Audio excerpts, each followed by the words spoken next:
O a veces hemos ilusionado personas con versículos mal interpretados y la gente dice amén. ¿Cuál es el más famoso de todos? Cree en el Señor Jesucristo y serás salvo tú y toda tu casa. Y el hermanito, que es el único creyente de la casa, dice amén. O sea que mi hijo drogadicto, mi hijo maldiciente, si yo soy consagrado, también se salva. Porque ese predicador no interpretó bien ese texto. Cuando la Biblia tiene un contexto donde uno de los profetas, el profeta Ezequiel, dice que el papá no cargará con el pecado de los hijos, ni los hijos el de los padres, y el alma que pecare, esa morirá. En otras palabras, cada persona es responsable por su propia alma. Hay que orar por nuestros hijos, hay que darles buen ejemplo, pero hermano, cada uno de ellos se va a diseñar su propio destino. Punto final. Otros versículos mal interpretados, y le voy a lanzar otro. Eso está en Lamentaciones capítulo 3 versículo 38, lo puede leer en su casa. Lamentaciones 3:38, mire lo que dice: de la boca del Altísimo no sale lo malo y lo bueno. Está preguntando el profeta, no sale de la boca del Altísimo. Si lo buscó ahí mi hermano para que lo puedan ver, lo malo y lo bueno.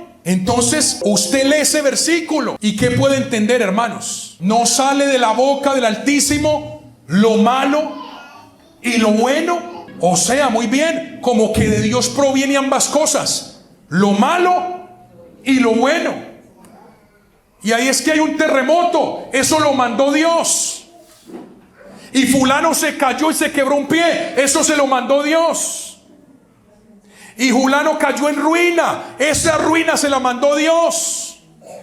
Y cuando llegó la pandemia, yo reitero mucho esto porque sí que le hizo daño esas falsas interpretaciones a algunos cristianos, y algunos hasta se apartaron durante la pandemia por eso. Unos decían la vacuna, la marca del diablo. Y hubo gente que se murieron, hermano.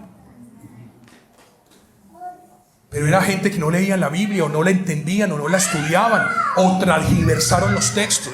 Es que ese es el problema cuando yo creo un concepto propio y no someto mi pensamiento, lo someto a la autoridad bíblica.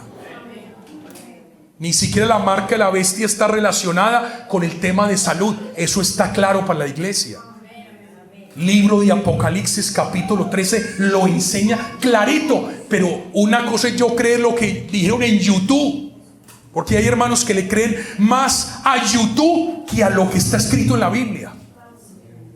Hay poder en el nombre de Jesús. De Dios no proviene el mal, iglesia. Dios permite.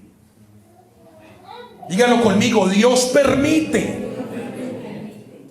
Pero el hecho de usted permitir no es lo mismo que hacer. ¿Me está siguiendo, hermano? De Dios proviene la virtud, lo bueno, lo puro, lo santo. Amén. Gloria al nombre de Jesús. ¿Alguien conoce esta clase de Dios que le estoy predicando? Es lo que enseña la Biblia. Les voy a poner un ejemplo práctico para entender este versículo. Se está destruyendo la capa de ozono.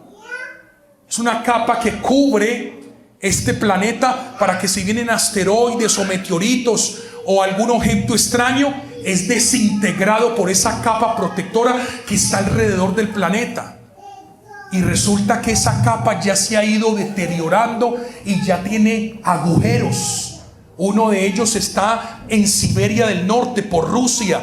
Mide alrededor de 200 kilómetros, mide ese agujero. Y ese agujero se abrió porque una bomba, un reactor nuclear en Chernobyl explotó. Y esa energía radioactiva dañó la capa de ozono. Y es como alguien decir, eso fue Dios el que abrió la capa de ozono. Eso es Dios el que mandó esta lluvia así tan extraña. Porque a raíz de eso, hermano, ha habido cambio climático. Ya los cultivos se dañan porque hace sol cuando debía ser lluvia. ¿Usted sabe por qué la fruta está tan cara? Por el cambio climático. Pregunta, ¿eso vino de Dios? ¿Eso vino ordenado por Dios? Dios quería que hubiera cambio climático. Dios mandó el cambio climático. Es la destrucción del ser humano a nuestra propia casa, que es este planeta. Entonces no podemos atribuirle ese mal que está viviendo el planeta a Dios, porque lo que Dios hizo, lo hizo perfecto. La Biblia dice que Él creó los cielos y la tierra. ¿Y qué pasó? Y le agradó, le gustó, porque eran buenos. Él creó este aire puro. ¿Y quiénes lo contaminamos? Nosotros. ¿De dónde vienen las enfermedades? Por la decisión del hombre con el pecado. ¿Cuántos me están siguiendo, hermanos? Así que de Dios sale lo bueno. Por eso Lamentaciones 3 versículo 38 se debe someter al contexto. Y miren lo que dice el versículo 40 de ese mismo capítulo: escudriñémonos nuestros caminos y busquémonos y volvámonos al Señor, y levantémonos nuestros corazones y manos a Dios en los cielos. Mejor dicho, ¿ustedes acaso le están atribuyendo a Dios lo malo? No, examine sus propias acciones. ¿Cuánto me están siguiendo, hermanos? Por eso es importante estudiar la Biblia, escudriñarla correctamente. Lee esta y otras enseñanzas escritas en nuestra página web. El link lo encuentras en la descripción o en los comentarios.